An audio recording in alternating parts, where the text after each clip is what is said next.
Good afternoon. Welcome to the Future Forum, a series of discussions where we are exploring trends that are changing the future. This series is presented by the Sloan Fellows from the Stanford MSX program. My name is Ravikiran Gopalan. I'm an engineer by training with over 10 years of experience. I've been fortunate to design and develop products for some of the leading high-tech companies here in the US. Currently, as a Sloan Fellow, I'm privileged to spend a year in Silicon Valley and at the Stanford Graduate School of Business, participating in the evolution of technology and learning from some of the brightest minds in business. The MSX program is a full-time, on-campus, one-year management degree specifically designed for accomplished and experienced professionals from around the world. My classmates, on average, have over 13 years of experience, come from over 40 different industries, and have been leaders in driving change. Today, I have the honor of introducing Professor Andrew Ng.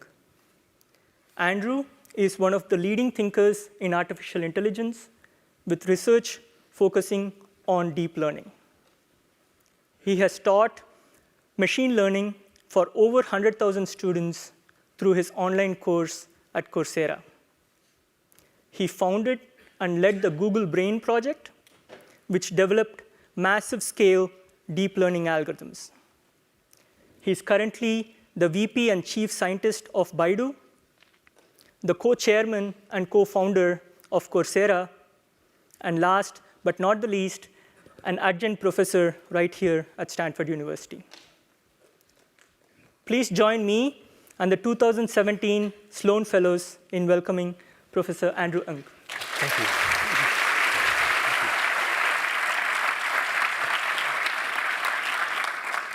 Thank you, and thank you, Ravi.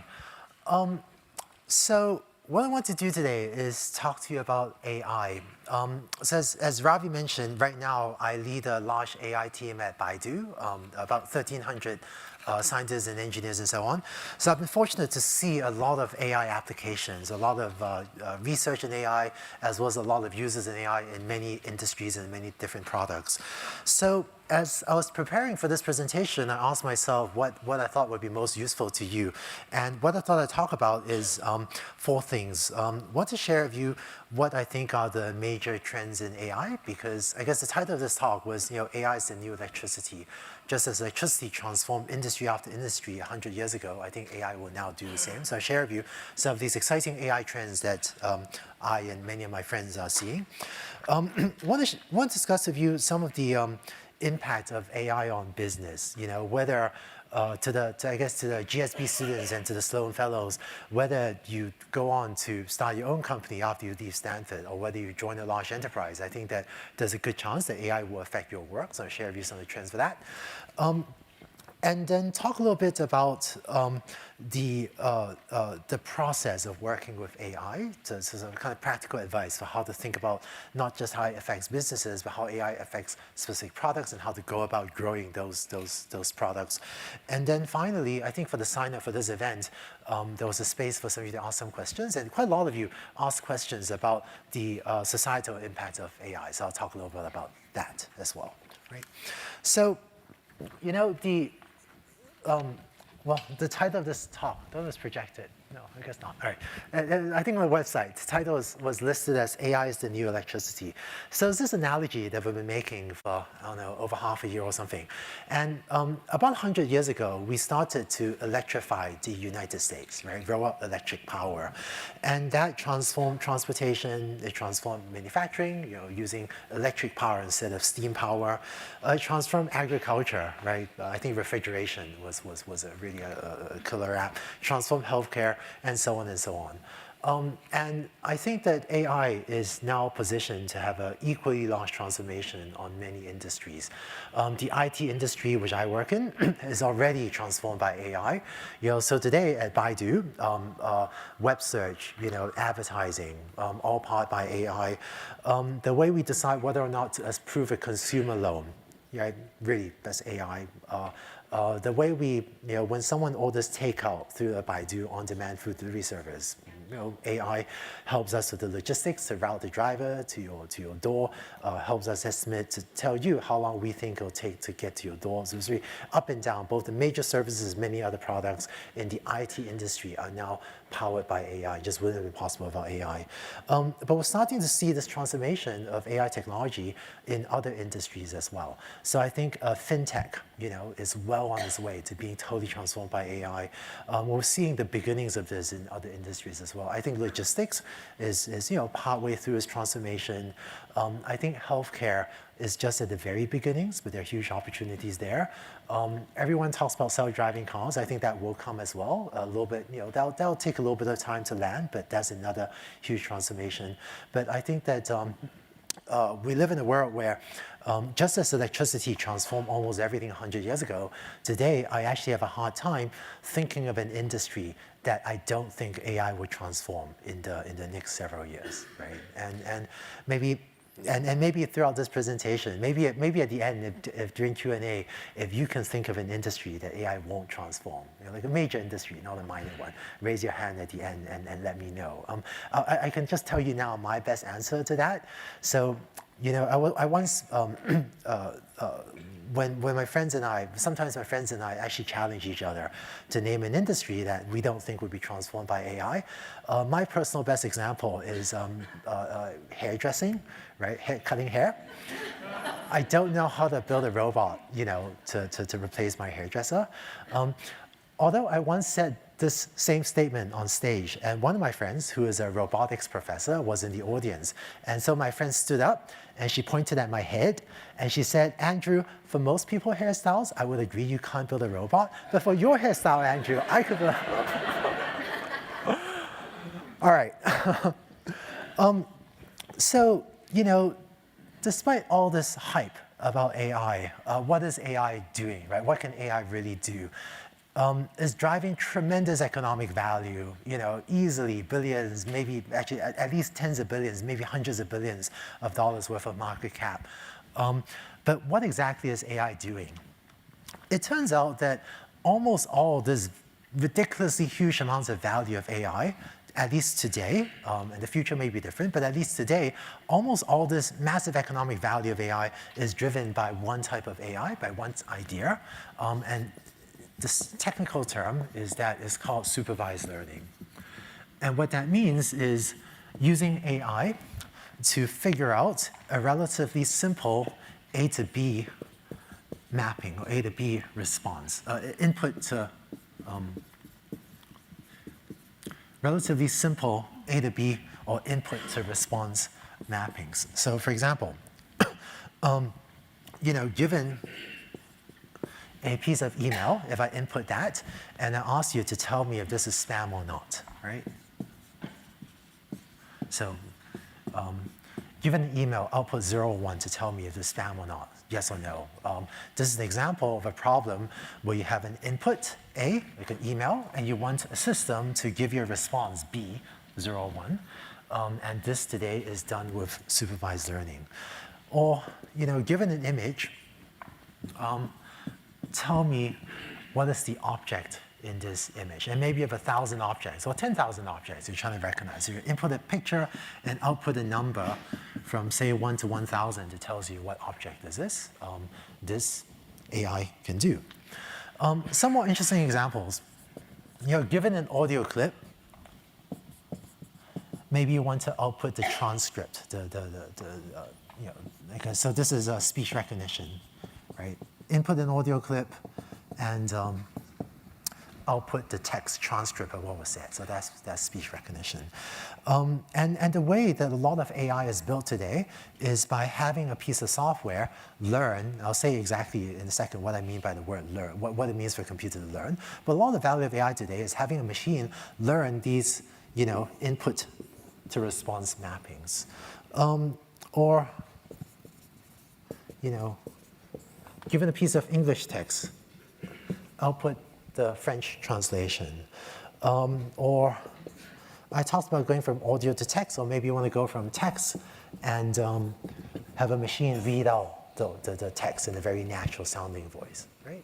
So it turns out that the idea of supervised learning is that when you have a lot of data of both A and B both, today, a lot of the time, we have very good techniques for automatically learning a way to map from A to B. So for example, if you have a giant database of emails, as well as annotations of what is spam and what isn't spam, you could probably learn a pretty good spam filter. Or I guess I've done a lot of work on speech recognition. If you have, let's say 50,000 hours of audio, and if you have the transcript of all 50,000 hours of audio, then you could do a pretty good job having a machine figure out what is the mapping between audio and text, right? So the reason I want to go into this level of detail is because despite all the hype and excitement about AI, is still extremely limited today relative to what human intelligence is, right? And clearly, you and I, every one of us, can do way more than figure out input to response mappings, but this is driving incredible amounts of economic value today. Just one example, given some information about an ad and about a user, can you tell me, will the user click on this ad, right? So leading internet companies have a ton of data about this because we've shown people, some number of ads, then we saw whether they clicked on it or not. So we have incredibly good models for predicting whether a given user will click on a particular ad. And by showing users the most relevant ads, this is actually good for users because you see more relevant ads, and this is incredibly lucrative for many of the online internet advertising companies, right? So this is certainly one of the most lucrative applications of AI today, possibly the most lucrative, I don't know, right? Now, one of the, when at Baidu, I worked with a lot of product managers. And one question I got from a lot of product managers is, you're trying to design a product and you want to know how can you fit AI in some bigger product, right? So do you want to use this for spam filter? Do you want to use this to maybe tag your friends' faces? Or do you want to use this, I don't know, where do you want to build speech recognition into your app? But can AI do other things as well? Where can you fit AI into a bigger product or a bigger application?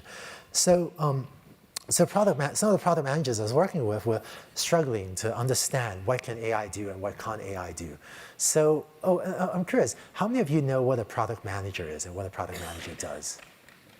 Okay, good, like half of you. Right, is that right? Okay, cool.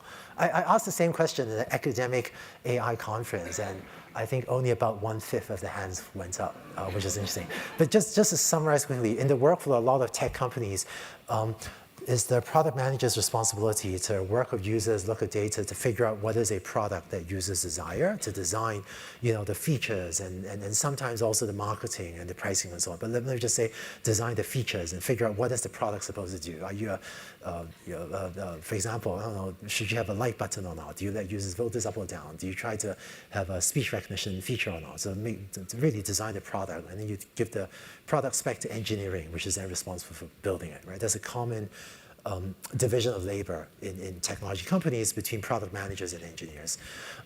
So product managers, who I was working with, were struggling to understand what can AI do. So there's this rule of thumb that I gave many product managers, but which is that anything that a typical human can do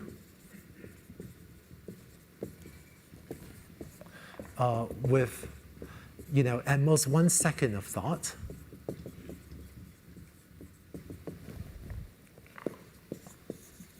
right? We can probably now or soon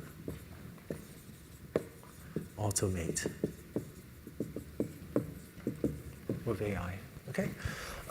And this is an imperfect rule. There are false positives and false negatives of this heuristic, so this rule is imperfect. But we found this rule to be quite helpful. So today, actually at Baidu, we have some product managers running around looking for tasks that they could do in less than a second and thinking about how to automate that. I have to say, before we came up with this rule, they were given a different rule by someone else. And before I gave this heuristic, someone else told them, product managers, assume AI can do anything. And that actually turned out to be useful. Some progress was made with that heuristic, but I think this one was a bit better. But a lot of these, these things on the left, you could do with less than a second of thought, right? So one of the patterns we see is that there are a lot of things that AI can do, but AI progress tends to be fastest if you're trying to do something that a human can do. So for example, I don't know, build a self-driving car, right? Humans can drive pretty well, so AI is making actually pretty decent progress on that. Or diagnose medical images. If a human radiologist can read an image, the odds of AI being able to do that in the next, several years is actually pretty good. There are some examples of tasks that humans cannot do. For example, I don't think, very few humans can predict how the stock market will change, right? Possibly no human can. And so it's much harder to get an AI to do that as well. And there are a few reasons for that. First is that if a human can do it, then first, you're at least guaranteed that it's feasible, right? Like if even a human can't do it, like predict the stock market, maybe it's just impossible, I don't know, right? A second reason is that if a human can do it, you could usually get data out of humans. So we have doctors that are pretty good at reading radiological images. And so if A is an image, and B is a diagnosis, then you can get these doctors to give you a lot of data, give you a lot of examples of both A and B, right? And so things that humans can do, we could usually pay people, hire people or something, and get them to provide a lot of data, most of the time. And then finally, if a human can do it, you could use human insight to drive a lot of progress. So if AI makes a mistake diagnosing a certain radiology image, like an X-ray scan, like an X-ray image. If AI makes a mistake, then if a human can diagnose this type of disease, you can usually talk to the human and get some insights about why they think this patient has lung cancer or whatever, and try to code that into your AI. So one of the patterns you see across the AI industry is that progress tends to be faster when we're trying to automate tasks that humans can do. And there are definitely many exceptions, but I see so many dozens of AI projects. I'm trying to summarize trends I see, right? That are not 100% true, but kind of 80 or 90% true. But so for a lot of projects, you find that if the horizontal axis is time, and this is human performance, in terms of how accurately you can diagnose X-ray scans or how accurately you can classify spam emails or whatever, you find that over time, the AI will tend to make rapid progress until you get up to human level performance. And if you ever surpass it, very often, your progress slows down because of these reasons.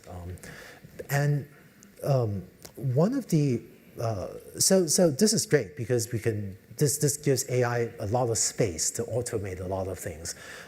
The downside of this is the jobs implication, right? If we're especially good at doing whatever humans can do, then I think AI software will be in direct competition with a lot of people for a lot of jobs. I would say probably already a little bit now, but even more so in the future. And I'll say a little bit about that later as well. The fact that we're just very good at automating things people can do, and we're actually less good at doing things people also can't do. That actually makes the competition between AI and people for jobs even worse. So, all right, let me come back to the AI trends. And one of the reasons I want to delve a little bit deeper into AI trends is I bet some of you will be asked by your friends afterward, right, what's going on in AI, and I hope to give you some answers that let you speak intelligently as well to others about AI. It turns out a lot of the ideas about AI have been around for many years, frankly, like several decades. But it's only in the last several years, maybe the last 5 years, that AI has really taken off. So why is this? When I'm asked this question, why is AI only now taking off? There's one picture that I always draw. So I'm going to draw that picture for you now, which is that if on the horizontal axis, I plot the amount of data,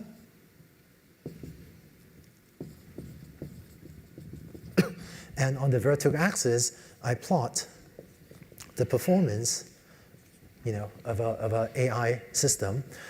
It turns out that several years ago, maybe 10 years ago, we're using earlier generations of AI software, earlier generations of what's called machine learning algorithms to learn these A to B mappings. And for the earlier generations of, so this is an earlier, machine learning.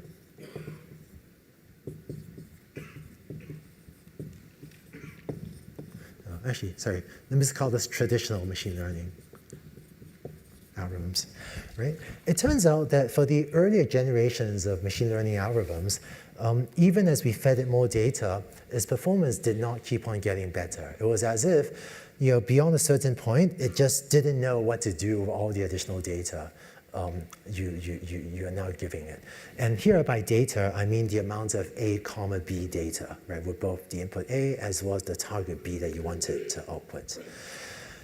And what happened over the last several years is because of Moore's law and also GPUs, maybe especially GPU computing, we've finally been able to build machine learning pieces of software that are big enough to absorb these huge data sets that we have. So what we saw was that if you feed your data to a small neural network, see a little bit later what a neural network is, but an example of a machine learning technology. If you've heard the term deep learning, which is working really well but also a bit overhyped, neural network and deep learning are roughly synonyms. Then with a small neural network, the performance looks like that. If you build a slightly larger neural net, the performance looks like that. And it's only if you have the computational power, to build a very large neural net that your performance kind of keeps on going up, right? Sorry, I think this line should be strictly above the others, something like that, right? And so what this means is that in today's world, to get the best possible performance, in order to get up here, you need two things. First, you need a ton of data, right? And second, you need the ability to build a very large neural network. And large is relative, but because of this, I think the bleeding edge of AI research, the bleeding edge of neural net research is today shifting to supercomputers, or HPC, or high performance computers or supercomputers. So in fact, today, the leading AI teams tend to have this org structure, where you have an AI team, and you have sort of machine learning researchers, right, abbreviated ML, and you have HPC, high performance computing or supercomputing researchers are working together to build the build the big iron, to build the really giant computers that you need in order to hit the levels of today's performance. I'm seeing more and more teams kind of have an org structure like this. Oh, and the org structure is organized like this because, frankly, a lot of the things we do at Baidu, for example, it requires such specialized expertise in machine learning and such specialized expertise in HPC that there's no one human on this planet that knows both subjects to the levels of expertise needed, frankly, right? So let's see. So let me go even further into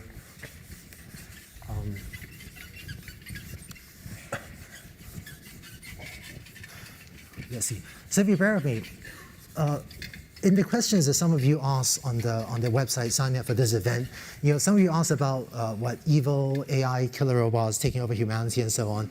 So no, people do worry about that. So to kind of address that, I actually want to get just slightly technical and tell you what is a neural network, right? So a neural network loosely inspired by the human brain, right? And so a neural network is a little bit like a human brain, right? So that analogy that I just made is so easy for people like me, right, to make to the media, that this analogy tends to make people think we're building artificial brains that just like the human brain.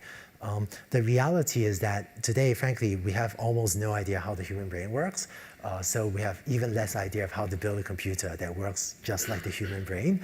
And even though we like to say neural networks are a little bit like the brain, they are so different that I think we've gone past the point where that analogy is still that useful, right? It's just that maybe we don't have a better analogy right now to explain it. But so let me actually tell you what a neural network is, and I think you'll be surprised at how simple it is, right? So let me show you an example of the simplest machine learning problem, which is let's say you have a data set where you want to predict the price of a house, right? So you have a data set where the horizontal axis is the size of the house and the vertical axis is the price of the house, square feet, dollars. So you have some data set like this, right? And so, well, what do? You fit a straight line to this, right? So this can be represented via a simple neural network where you input the size and you output the price, okay? And so this straight line function is represented via, a neuron, which I'm going to draw in pictures as a little circle like that, okay? And if you want a really fancy neuron, maybe it's not just fitting a straight line, maybe it's, I don't know, a bit smarter and realizes prices should never be negative or something. But to a first approximation, let's just say it's fitting a straight line, right?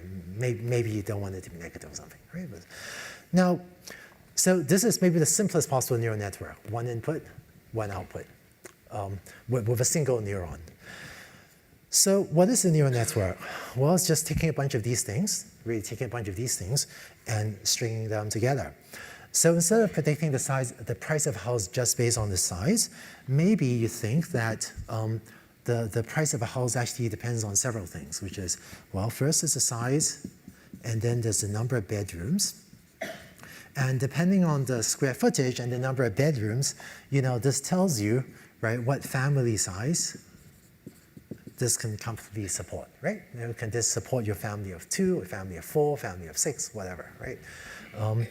And then, well, what else? Based on the zip code of the house, as well as the average wealth of the neighborhood, maybe this tells you about the school quality, right?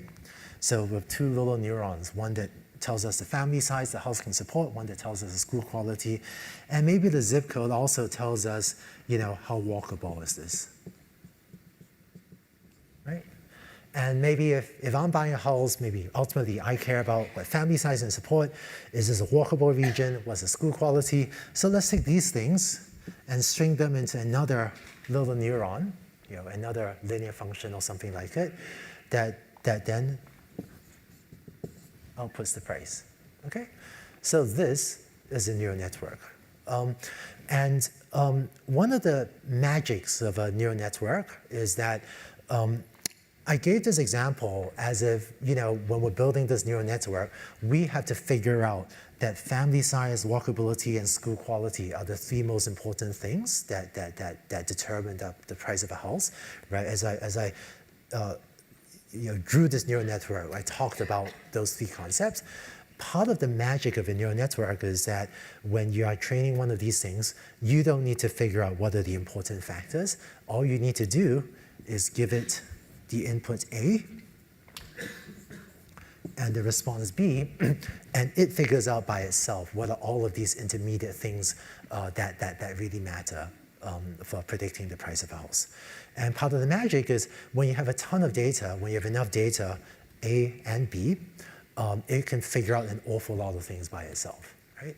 I've taught machine learning for a long time, right? I was a full-time faculty at Stanford for over a decade, and now I'm still adjunct faculty at the CS department. But whenever I teach people the mathematical details of a neural network, often I get from the students like almost a slight sense of disappointment. It's like, is it really this simple? Like, you got to be fooling me, But then you implement it, and it actually works when you feed it a lot of data. Because a lot of complexity, a lot of the smarts of the neural network comes from us giving it tons of data, maybe tens of thousands or hundreds of thousands or more of houses and their prices. And only a little bit of it comes from the software. So the software, while non-trivial, the software is not that easy, right? The software is only a piece of what the neural network kind of knows. The data is a vastly larger source of information for the smarts of the neural network than the software we have to write. And let's see. Yeah. So one of the implications of this is when you think about building businesses, when you think about building products or businesses, what is the scarce resource, right? If you want to build a defensible business that deeply incorporates AI, what are the moats? Or how do you build a defensible business in AI? Today, we're fortunate that the AI community, the AI research community, is quite open. So almost all, maybe all of the leading groups tend to publish our results quite freely and openly. And if you read our papers at Baidu, we don't hold anything back. If you read our state-of-the-art speech recognition paper, or state-of-the-art face recognition paper, we really try to share all the details, and we're not like trying to hide any details, right? And many leading research groups in AI do that. So So it's difficult to keep algorithms secret anyway. So how do you build a defensible business using AI? I think today there are two scarce resources. One is data. It's actually very difficult to acquire huge amounts of data, right? A comma B. Maybe to give an example, one of the projects, maybe a couple examples. Speech recognition. I mentioned just now that we've been training on 50,000 hours of data. This year, we expect to train about 100,000 hours of data. That's over 10 years of audio data, right? So literally, if I pull out my laptop and start playing audio to you to go through all the data our system listens to, we'll still be here listening until the year like 2027, I guess, right? So this is a massive amount of data that is very expensive to obtain. Or take face recognition. We've done a lot of work on face recognition. So to set some numbers, the most popular academic computer vision benchmark / competition has researchers work on about 1 million images, right? And the very largest academic papers in computer vision published papers on maybe 15 million images, right? Kind of recognizing objects from pictures or whatever. At Baidu, to train our really bleeding edge, possibly best in the world, but I can't prove that, but it's definitely very, very good face recognition system. We train it on 200 million images, right? So this scale of data is very difficult to obtain. And I would say that, honestly, if I were leading a small team of 5 or 10 people, I would have no idea, frankly, how to replicate this scale of data and build a system like we're able to in a large company like Baidu with access to just massive scale data sets. And in fact, at large companies, sometimes we launch products not for the revenue, but for the data, right? We actually do that quite often. Often I get asked, can you give me a few examples? And the answer to that, unfortunately, is usually no, actually. I frequently launch products where my motivation is not revenue, but it's actually data. And we monetize the data through a different product. So I would say that today, in the world of AI, the two scarcest resources are I would say the most scarce resource today is actually talent. because AI needs to be customized for your business context. You can't just download an open source package and apply it to your problem. You need to figure out where does a spam filter fit in your business, or where does speech recognition fit in your business, and what context where can you fit in this AI machine learning thing. And so this is why there is a talent war for AI. Because every company, to exploit your data, you need that AI talent that can come in to customize the AI, figure out what is A and what is B, where to get the data, how to tune the algorithm to work for your business context. So I say maybe that's the scarcest resource today. And then second is data is proving to be a defensible barrier for a lot of AI-powered businesses. So there's this concept of a virtuous circle of AI. That we see in a lot of products as well, which is you might build a product, right? I don't know. For example, we built a speech recognition system to enable a voice search, right? Which we did at Baidu, because the U.S. search companies have done that too. Some of the U.S. not sure. Anyway, build a speech recognition system, whatever, some product. Because it's a great product, we get a lot of users, right? The users using the product naturally generates data, right? And then the data through ML feeds into our product to make the product even better. And so this becomes a positive feedback loop that often means that the biggest and the most successful products, the most successful product often, the best product often has the most users. Having the most users usually means you get the most data, and with modern ML, having the most data sometimes, usually, often means you can do the best AI, best machine learning, and therefore have an even better product, and this results in a positive feedback loop into your product. And so when we launch new products, we often explicitly plan out how to drive this cycle as well. And I'm seeing pretty sophisticated strategies in terms of deciding how to roll out a product, sometimes by geography, sometimes by market segment, in order to drive this circle, in order to drive this cycle, right? Now, this concept was around for a long time, but this is really a much stronger positive feedback loop just recently because of the following reason, is traditional AI algorithms work like that. So there was kind of beyond a certain point, you didn't need more data, right? This is a data performance. So I feel like 10 years ago, data was valuable, but it created less of a defensive barrier because, beyond a certain threshold of data, it just didn't really matter. But now that AI works like that, the data is becoming even more important for creating defensible barriers for AI-powered businesses. Let's see. All right, slight digression then. Several of you asked me about, so actually Ravi was kind enough to take the audience questions from the sign-up form and summarize them into major categories. One of the categories he summarized the questions into major heading categories, right? So one of them was AI societal impact. One was practical questions for AI. One of the headings that Ravi wrote was scared, as in will AI take over the human race or kill humans or whatever. So I feel like there is so this is a virtuous circle of AI.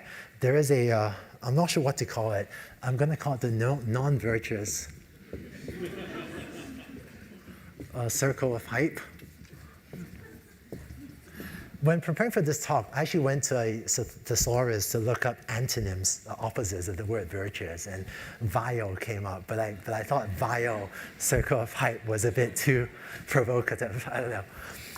But I feel like that we are unfortunately, there is this evil AI hype. Will AI take over the world, slaughter humans, eliminate human race, whatever? Unfortunately, some of that evil AI hype, right, fears of AI, is driving funding. Because, well, if AI could wipe out the human race, then, sometimes wealthy individuals or sometimes government organizations or whatever, that now think, well, let's fund some research. And the funding goes to anti-evil AI. And the results of this work drives more hype, right? And I think this is actually a very unhealthy cycle that a small part of the AI community is getting into. And I'll be honest, unfortunately, I see a small group of people, it's a small group, with a clear financial incentive to drive the hype because the hype drives funding to them. So I'm actually very unhappy about this hype. And I'm unhappy about it for a couple of reasons. First, I think that there is no clear path to how AI can become sentient, right? Part of me, I hope that there will be a technological breakthrough that enables AI to become sentient, but I just don't see it happening. It might be, that breakthrough might happen in decades. It might happen in hundreds of years. Maybe it happen thousands of years from now. I really don't know. The timing of technological breakthroughs is very hard to predict. And so, I once made this analogy that worrying about evil AI killer robots today is a little bit like worrying about overpopulation on the planet Mars. Right? And I do hope that someday we'll colonize Mars, and maybe someday Mars will be overpopulated, and someone will ask me, Andrew, there are all these people, all these young, innocent children dying of pollution on Mars. How can you not care about them? And my answer is we haven't landed on the planet yet, so I don't know how to work productively on that problem. So I feel like maybe the dilemma is, if you ask me, do I support doing research on X, right? Do I support research on almost any subject? I usually want to say yes, of course. Doing research on anti-evil AI is a positive thing, but I do see that there is a massive misallocation of resources. I think if there were 2 people in the United States, maybe 10 people in the United States working on anti-evil AI, is fine. If there are 10 people working on overpopulation of Mars, it's actually fine. Form a committee, write some papers. But I do think that there is much too much investment in this right now, right? So sleep easy, is not. And maybe the other thing, quite a lot of you asked about societal impact, which I found inspiring. The other thing I worry about is this evil AI hype being used to whitewash a much more serious issue, which is job displacement, right? So frankly, I go to academic, I know a lot of leaders in machine learning, right? And I talk to them about their projects, and there's so many jobs that are squarely in the crosshairs of my friends' projects, and the people doing those jobs, frankly, they just don't know, right? And so, in Silicon Valley, we've been responsible for creating tremendous wealth, but part of me feels like we need to be responsible as well for owning up to the problems we cause, and I think job displacement is the next big one. Thank you. Thank you. Yeah, and maybe I'll say a little bit that. Say just a little bit more about that at the end. And we shouldn't whitewash this issue by pretending that there's some other futuristic fear to fearmonger about and try to solve that while ignoring the real problem. Let's see. So the last thing I want to talk about is AI product management. AI is evolving rapidly. It's super exciting. There are just opportunities left and right. But I'm going to share with you some of the challenges I see as well, right? Or really some of the things we're working on that are at the bleeding edge, where I feel like our own thinking is not yet mature, but that you run into if you try to incorporate AI into your business. So, AI product management. Right? So maybe many of you know what a PM is, but let me just draw for you a Venn diagram. That's my simple model of how PMs and engineers should work together, right? So let's say this is the set of all things that users will love, right? So this is a set of all possible things, all possible products that users will love, and this is a set of all things that are feasible. Right? Meaning that today's technology or technology now or the near future enables us to build this. Right? So for example, I would love a teleportation device, but I don't think that's technologically feasible. So a teleportation device would be here. We would all love one, but I don't think it's feasible. There are a lot of things that are feasible, but that no one wants. Boy, we'll build a lot of those in Silicon Valley as well. And I think the secret is to try to find something in the middle, right? And so roughly, I think of the PM's job as figuring out what is this set on the left, and research or engineering's job as figuring out what's in this right set, and then the two kind of have to work together to build something that's actually in the intersection, right? Now, one of the challenges is that AI is such a new thing that the workflows and processes that we're used to in tech companies, they're not quite working for AI tools. So maybe, for example, in Silicon Valley, we have pretty well-established processes for product managers and engineers and engineering to do their work. For example, for a lot of apps, the product manager would draw a wireframe, right? Where, so for example, actually for the Baidu search app, right? The PM might decide, well, put a logo there, put a search bar there, put a microphone there, put a camera there, and then put a news feed here. And then we actually move our microphone button down here, and then have a social button, this button, this button. So, a product manager would draw this, like on a piece of paper, on a CAD thing, and an engineer would look at this drawing that the product manager drew, and they would write a piece of software. And this is actually a rough wireframe for the Baidu search app with a search bar and then tons of news here, right? A little bit like a really combines a search as well as a social news feed. Well, not very social, a news feed, both in one. So this works for if you pull open your app, or if you build a lot of apps, like a news app or like a social feeds app or whatever, this type of working together works. We have established processes of doing this. But how about an AI app? Like you can't wireframe a self-driving car. Like, what is my wireframe for my self-driving car? Or if you want to build a speech recognition system, the PM draws this button, but I don't know how good is how accurate does my speech recognition system need to be? So a lot of processes are not, so whereas this wireframe was a way for the PM and the engineer to communicate, we are still, frankly, trying to figure out what are good ways for a PM and an engineer to communicate a shared vision of what a product should be.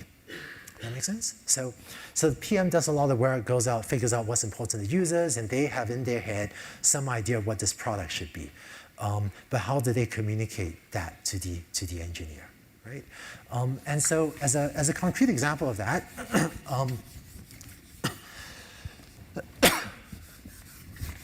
let's say that you're trying to build a speech recognition system. I did a lot of work on speech recognition, right? So really, well, my team and I did a lot of work on speech recognition, so I've thought about that a lot. If you're trying to build a speech recognition system, say to enable voice search, there are a lot of ways to improve a speech recognition system. Maybe you want it to work better even in noisy environments, right? But a noisy environment, it could mean a car environment, or it could mean a cafe environment, people talking versus car noise or highway noise. Or maybe you really needed to work on low bandwidth audio, right? Maybe sometimes users are just in a bad cell phone coverage setting, so you needed to work better on low bandwidth audio. Or maybe you needed to work better on accented speech, right? Well, I guess US has a lot of accents. China also has a lot of accents. So what does accented speech mean? Does it mean a European accent or an Asian accent? And European, does that mean British or Scottish or French? Or what does accented really mean? Or maybe you really care about something else, right? So one of the practices we've come up with is that one of the good ways for a PM to communicate with an engineer is through data. And what I mean is, for many of my projects, we ask the PM to be responsible for coming up with a data set. For example, give me, let me say 10,000 audio clips that really shows me what you really care about, right? So, and so if the PM comes up with 1,000 or 10,000 examples of of recordings of speech and gives us data to the engineer, then this gives the engineer a clear target to aim for. So I found that having a PM responsible for collecting really a test set is one of the most effective processes for letting the PM specify what they really care about. And so if all 10,000 audio clips have a lot of car noise, this is a clear way to communicate to the engineer that you really care about car noise. If it's a mix of these different things, then it communicates to the engineer how exactly what mix of these different phenomena the PM wants you to optimize for, right? I have to say, this is one of those things that's obvious in hindsight, but that surprisingly few AI teams do this. One of the bad practices I've seen is when the PM gives an engineer 10,000 audio clips, but they actually care about a totally different 10,000 ones. That happens surprisingly often in multiple companies, right? And then I feel like we're kind of still in the process of advancing the bleeding edge of these workflow processes for how to think about new products. So here's another example. We've done a lot of work on conversational agents, right? So in a conversational agent, I might say to the AI, please order takeout for me. And then the AI says, well, what restaurant do you want to order from? And say, I feel like a hamburger or whatever. So you go back and forth. It's like a conversational chatbot to help me order food or whatever. So again, if you were to draw a wireframe, the wireframe would be, well, you say this, the chatbot says this, you say this, chatbot says this, but this is not a good spec for the AI, right? The wireframe is the easy part. The visual design, you could do that, but how intelligent is this really supposed to be? So the process that we developed at Baidu is we asked the PM and the engineer to sit down together and write out 50 conversations that the chatbot is meant to have with you, right? So for example, if you sit down and you write the following. Let's say the user, says, please book a restaurant, right, for my anniversary next Monday or something. I'm abbreviating this, so just to write faster. But please book a restaurant for my anniversary.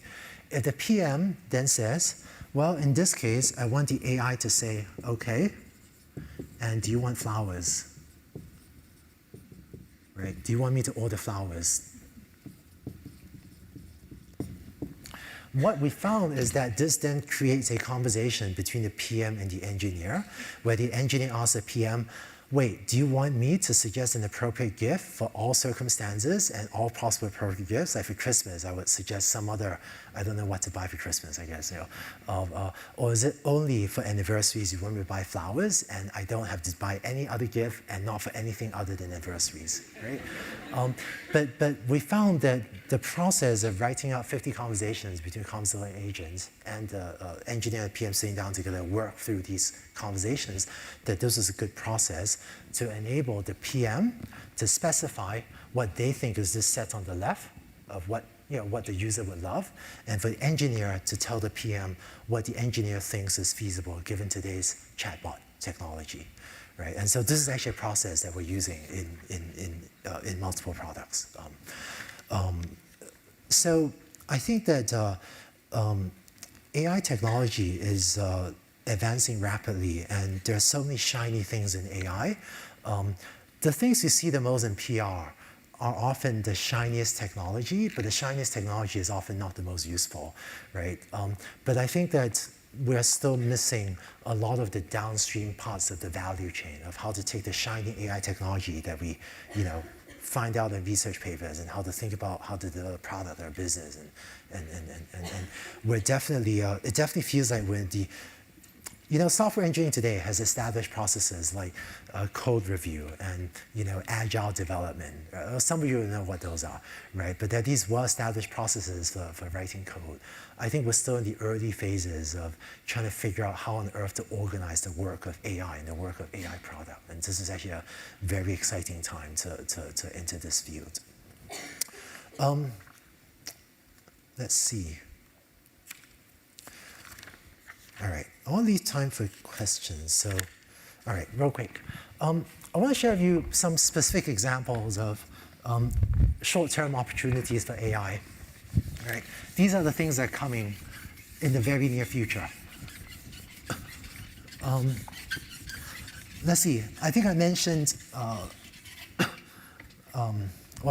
mentioned fintech. I don't want to talk about that.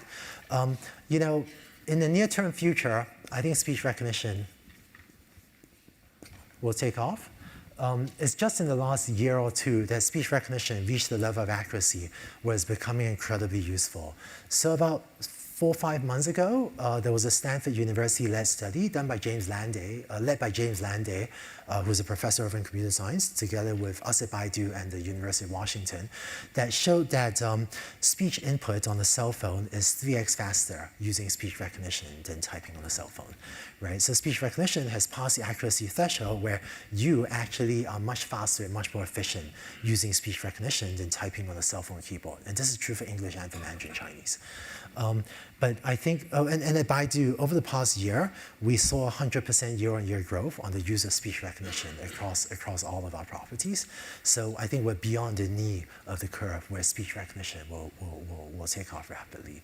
And so, you know, I guess in the US, there are multiple companies doing smart speakers. Baidu has a different vision, but I think that the device that you can command with your voice in your home will also take off rapidly. So we have an operating system that would release to help hardware makers enable that, right? What else? Computer vision is coming a little bit later. You know, I see some things take off faster in China than in the US. So because all of us living in the US are familiar with US ones, I might lean toward a bit even sharing things I see from China. One thing that's taking off very rapidly is face recognition. So I think because China is a mobile-first society, right? You know, all of us, most of us in the US first had a laptop or a desktop, then we got our smartphone. A lot of people in China, you know, really just have a smartphone, or first got a smartphone, then a laptop or a desktop, or a laptop, I guess. Not sure who buys desktops anymore. Anyway, because of that, in China, a lot of people, let's see, you can apply for an educational loan on your cell phone in China. And just based on buttons, you know, just based on using your cell phone, we will send you a lot of money, right, for your education.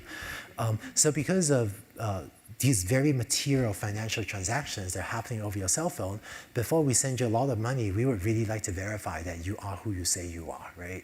Before we send it to someone that, you know, claims to be you but isn't you.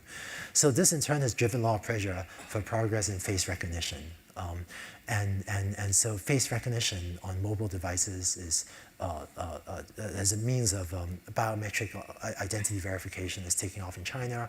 And then we've also done things like today in Baidu's headquarters, you know, instead of, do I have it? No, I don't. Right, instead of having to swipe an RFID card to get inside, you know, the office building, today at Baidu's headquarters, you know, I can just walk up and there's a face recognition system that recognizes my face and I just walk right through. Just yesterday or the day before, I posted a video on my personal YouTube channel demoing this. You can look that up later if you want. But we now have face recognition systems that are good enough that we trust it with, you know, pretty security critical applications, right? Like if you look just like me, you can actually get inside my office at Baidu, right? So we really trust our face recognition system. So it's pretty so yeah, let's see. Oh, and I think both of these have been obvious to us for some time. So our capital investments and data investments in these have been massive. These are well beyond the point where a small group could be competitive with us, unless there's some unexpected technological breakthrough.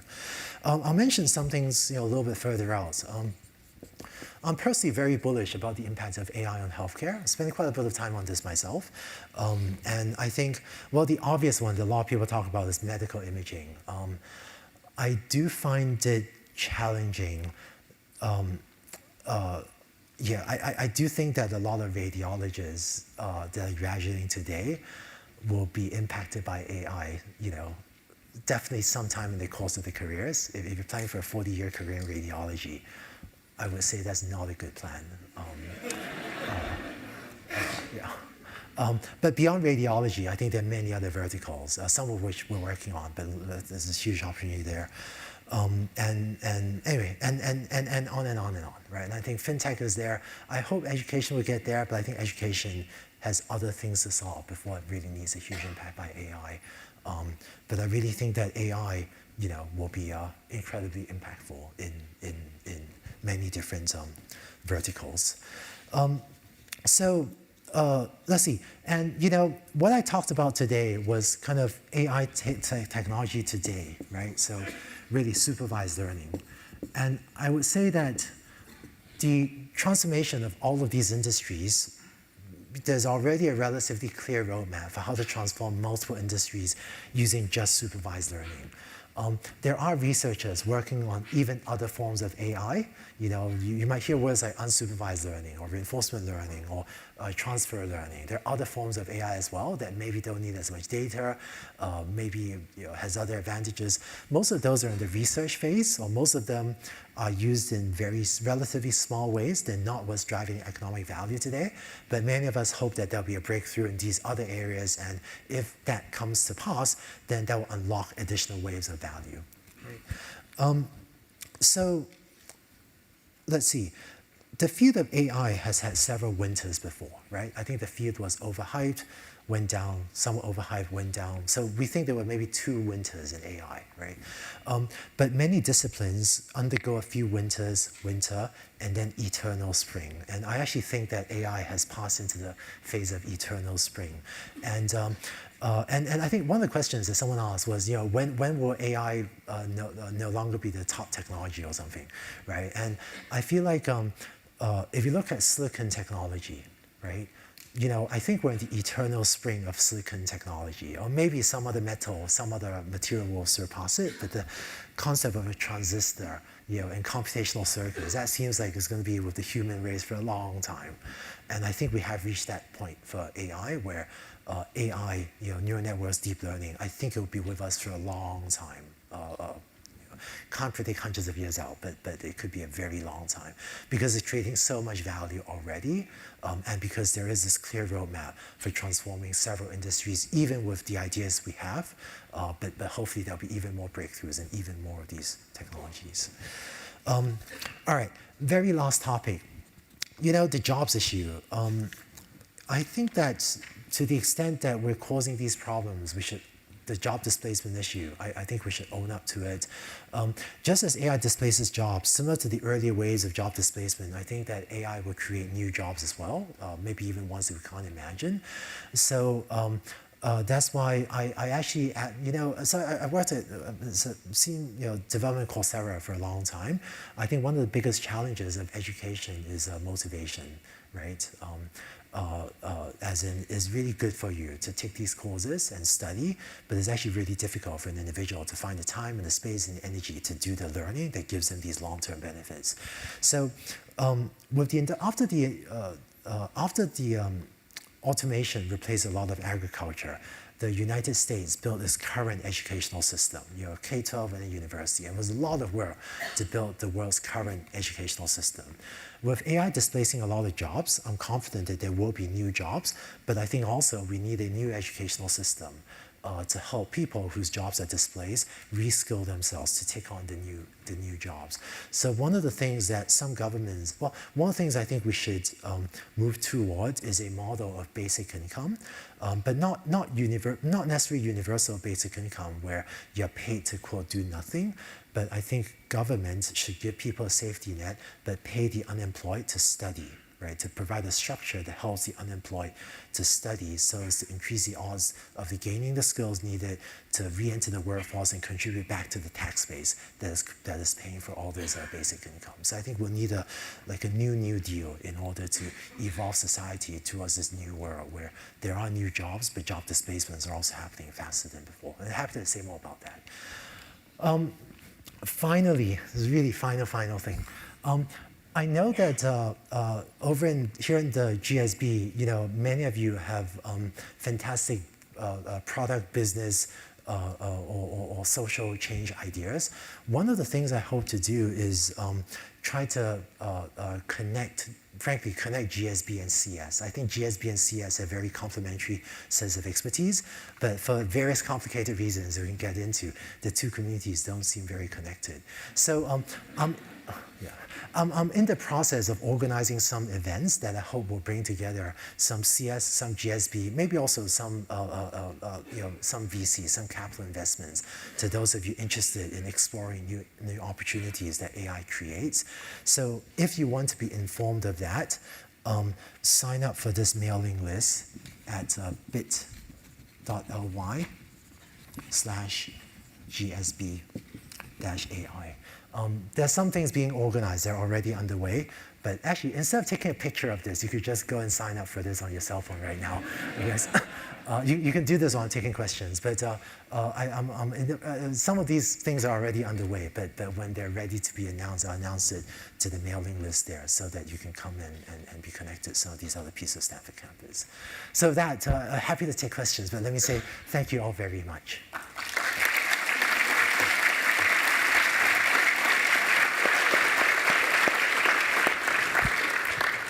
Thanks so much, Andrew. It's a great talk, and a lot of us I know want to be engaged in product development and product management in the field of AI, and you've given us a lot of good frameworks to think about these conversations. And the mailing list is right there in case you want to note down. Andrew has gracefully accepted to field some questions till about 5:30. So if you have any questions, there are going to be some Sloan Fellows that are going to be moving around the room, so please attract their attention. But I can kick off with a question. I really wanted to ask this question because it reminded me of my GSB essay, which is what scares you about AI and why? But I guess you already answered part of that, so maybe you can touch on that. And another question which I felt was interesting was, what is the role of non-technical leaders in development of AI? Who's in charge of the ethical decisions being made in directing AI? Yeah, right, so what scares me about AI is definitely the job displacement. I think that, honestly, part of me, I'll be really honest with you guys, right? Part of me wonders, with the recent presidential election, part of me really wonders if many of us in Silicon Valley, if we really failed a large fraction of America. And that's me being really honest. I'm not saying I agree with everything happening in politics right now, but part of me actually wonders if we created tremendous wealth, but also, frankly, left a lot of people behind. And I think it is past time for us to own up to it and also take responsibility for addressing that. Let's see. What was the other question? Ethical. And I think in terms of ethical issues, there are some things, but I think that I think jobs is so important. I'm tempted to just not talk about anything else. But I think that AI is really powerful and could do all sorts of things. And we see lots of, I think there's some small issues, such as, is AI sometimes biased, right? So for example, if you do a web search, right, we want to make sure that if you search for a certain ethnic group, you don't get, lost results that says, well, is this person, check out their criminal record or something like that, right? That we don't want AI to exhibit bias. Or if an AI thinks you're male versus female, we don't want to show you very different types of information that confirms gender stereotypes. So I think there are some cultural bias issues. I think that openness, AI community is very open today. I think we must fight to make sure to keep it open. But I think the number one by far is actually jobs. Maybe take some questions. Boy, how does the microphone work? Hi, Catherine Chen here. I'm MSX 16, graduated last year, and thanks for the talk. I had a question around, you mentioned the defensibility of AI as the three things, so access to data, talent scarcity, and positive feedback loop. And 1 and 3, so access to data and positive feedback loop seems to really benefit large companies or companies that already have the AI technology. And so I'm wondering at what point, is it going to be really tough for startups to, become an AI startup? And secondly, for investors, at what kind of scale do those investments need to make for a startup to be successful? Sure, yeah. Oh, and just to clarify, I think the scarce resources are data and talent, and then the positive feedback loop is a strategy or a tactic to drive the data, right? So I think that for the problems I talked about, like speech recognition, face recognition, it's going to be really difficult for a small company to acquire enough data or talent or whatever to compete effectively. unless there's an unexpected technological breakthrough that lets small groups do stuff that can't be done with today's technology. But I think there are lots of small verticals. So for example, take medical imaging. There are some medical diseases where there are so few cases around the world that, you know, if you have 1,000 images or something, that might be almost all the data that exists in the world. And so that's one. There are some verticals where there just isn't that much data. But I think the other thing is that there's so many opportunities in AI today. So I'll tell you, honestly, my teams regularly write full-fledged business plans, do the market research, size of the market, figure unit economics, it all looks good. We have a full-fledged business plan for a new vertical, and we decide, let's not do it. Because we just don't have enough talent to go after all the big opportunities. So we decide, let's not do it because there's something even bigger we want to do, right? So I think today we're fortunate to have so many opportunities that there are plenty of opportunities that the large companies are frankly not pursuing because today's world has more opportunities than talented AI researchers. It's a question over there. Hi, Andrew. What do you think of the use of AI in the creation? Sorry, over here. Got it. In the creation of inventions. So something that's usually the reserve of the human mind. The use of AI to create inventions and even patentable inventions. Yeah, I would say we're in the very early phases. Creativity is a very funny thing, right? So can AI compose music? It's so subjective. I feel like even with 20-year-old technology, automated music composition by computers, a lot of us thought the automatic composition sounded horrible, but there were some people that loved it, with like 20-year-old technology. So I don't know. We've seen a lot of cool work with AI doing special effects on images, synthesizing, make this picture look like it was painted by a certain painter. I don't know. It feels like a small but very interesting area right now. But making complex inventions, like inventing a totally new, very complicated system with many pieces, I think that's beyond what I would see a clear path to today. So a couple of questions here. Yeah, go ahead. Sure. So, as you drew the other limiting factor, you talked about data versus performance, and you said Moore's law has really helped you there, and certainly GPU has done that for you. Moore's law is coming to an end. How do you think that's going to impact AI? Yeah, so could people hear, or should I repeat for the mic? Sure. So scalability drives a lot of progress in AI, but if Moore's law is coming to an end, how does that affect the scalability of AI?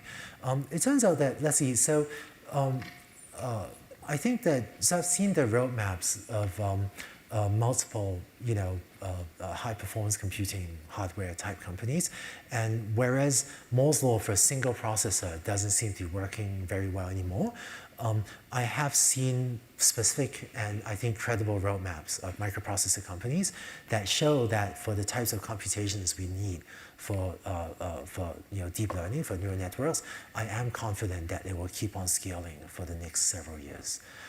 And so this is SIMD processing, single instruction, multiple data. It turns out to be much easier to parallelize than a lot of the workloads. Your word processor is actually much harder to parallelize. A neural network is actually much easier to parallelize. So I feel like there is still a lot of headroom for faster computation. I would say that when I look across the mix of problems, many of the problems, AI problems, are bottlenecked by data, but many of the problems are also just bottlenecked by computational speed. There are some problems where our ability to acquire data exceeds our ability to process that data inexpensively. So further progresses in HPC, which I think there is a roadmap for, should open up more of that value. There's a question right behind. Is this on? Oh, hello. Hi, Andrew. My name is Erica Lee. I'm a startup founder working in machine learning. So I had two questions. You mentioned that algorithms aren't like the special sauce to being successful in AI. What do you recommend for people, though, building and working on AI about IP protection, or best ways to get around that to still build a valuable product? And then two, you mentioned the relationship between the PM and then the engineer about the cycle of data and how they communicate. That's for building a product, though. What about people doing some R&D research on like reinforcement on supervised learning? Is there a certain like cycle or strategy would go for like research breakthroughs or like to improve the research process? Yeah, maybe, sure. Right. Boy. All right. So I think, yeah, IP protection sounds one of those things that if you give advice on it, I'll get into trouble with lawyers or something. Honestly, I don't have a strong opinion. I see a lot of companies file for some patents, but how much you can rely on them for defensibility is an open question. But I don't know, check with a lawyer. I actually don't have a strong opinion on that. We do tend to think strategically about data as a defensible barrier, though. We rely on data. In terms of, you said processes for R&D, right? The research, academic community tends to favor novelty, right? Anything novel and shiny, you can get a paper published. I would say that maybe if you want to train up a team of engineers, I've supervised PhD students at Stanford for a long time. Where I feel like if you want to be a deep learning researcher and if you go to publish papers, the formula I usually give people is this: read a lot of papers. Go beyond reading papers, but go and replicate existing research papers' results. This is one thing that is underappreciated, actually. Even pull back a little bit from trying too hard to invent your new thing, but spend a lot of time replicating published results. I found that to be a very good training process for new researchers. And then the human brain is this marvelous thing. It works every time. I've never seen it fail.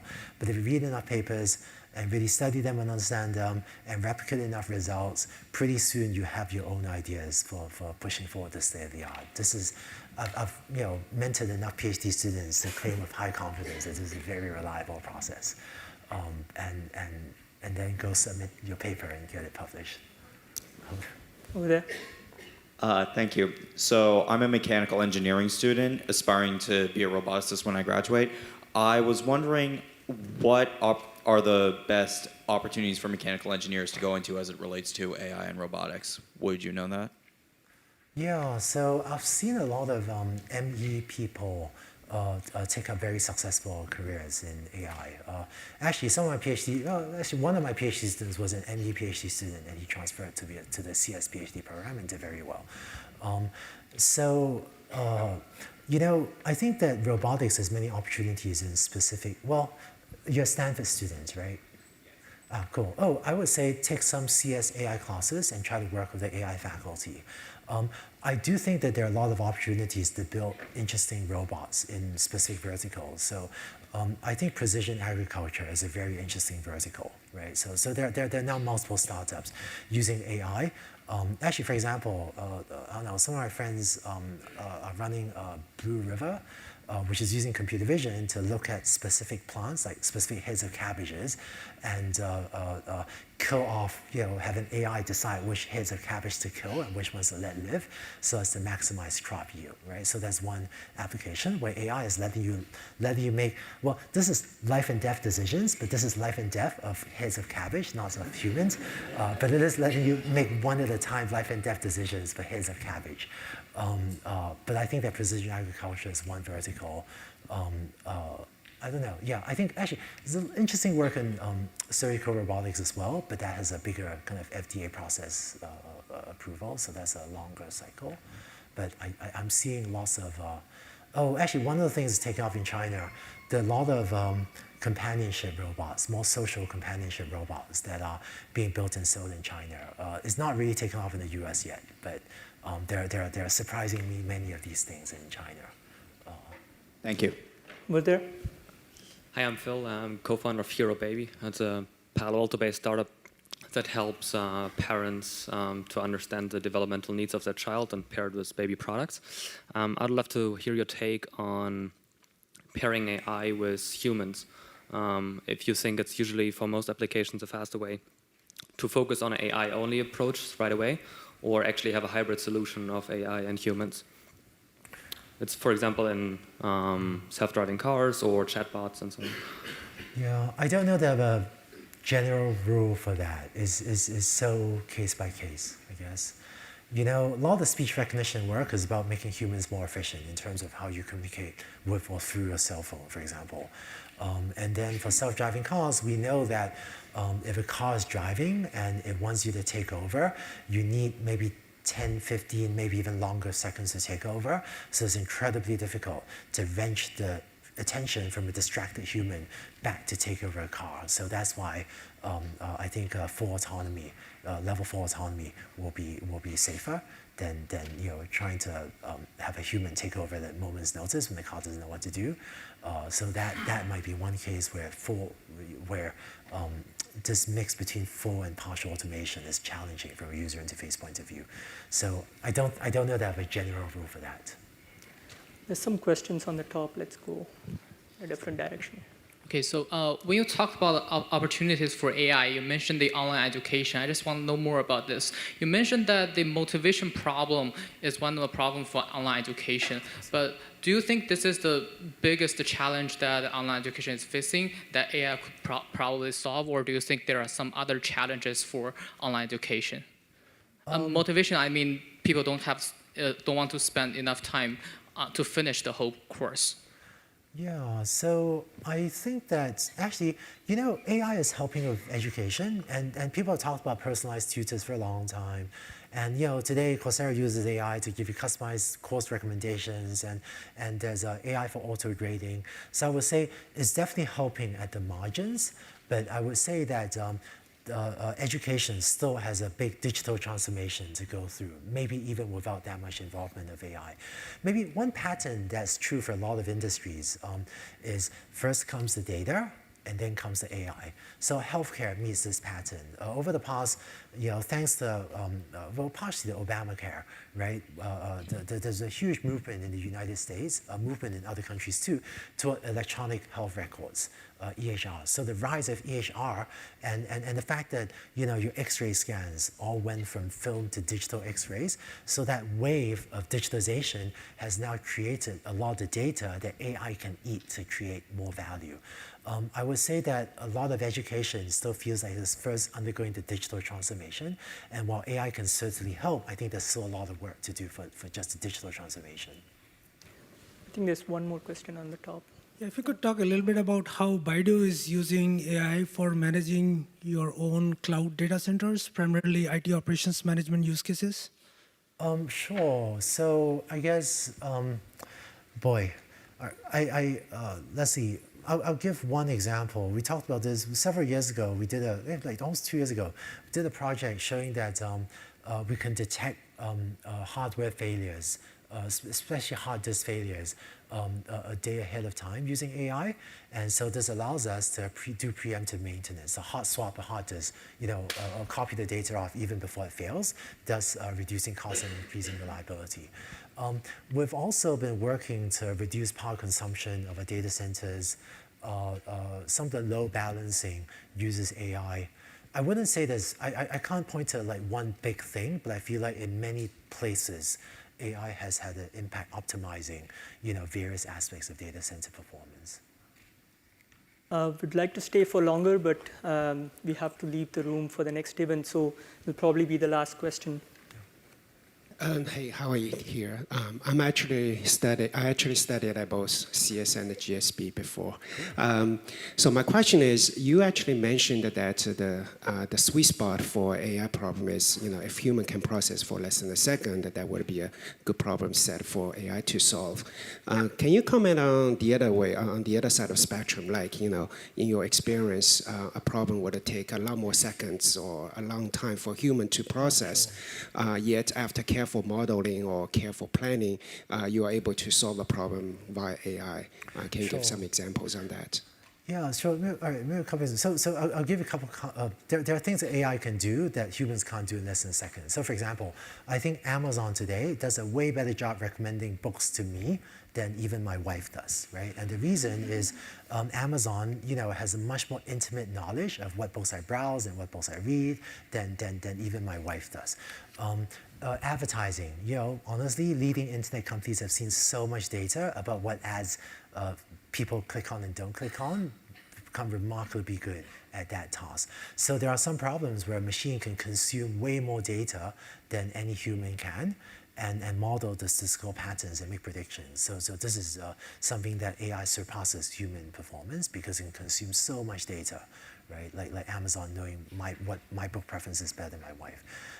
Let me finish. And then the other thing of tasks that take a human more than 1 second to do, a lot of the work of designing AI into the workflow is piecing many small AI pieces together into a much bigger system. So for example, to build a self-driving car, we use AI to look at the camera image, radar, LiDAR, whatever, to sensor data. Let me just say a picture in front of the car, and supervised learning estimates the position of the other cars. Supervised learning estimates the position of the other pedestrians. But these are just two small pieces, well, two important pieces of the overall AI.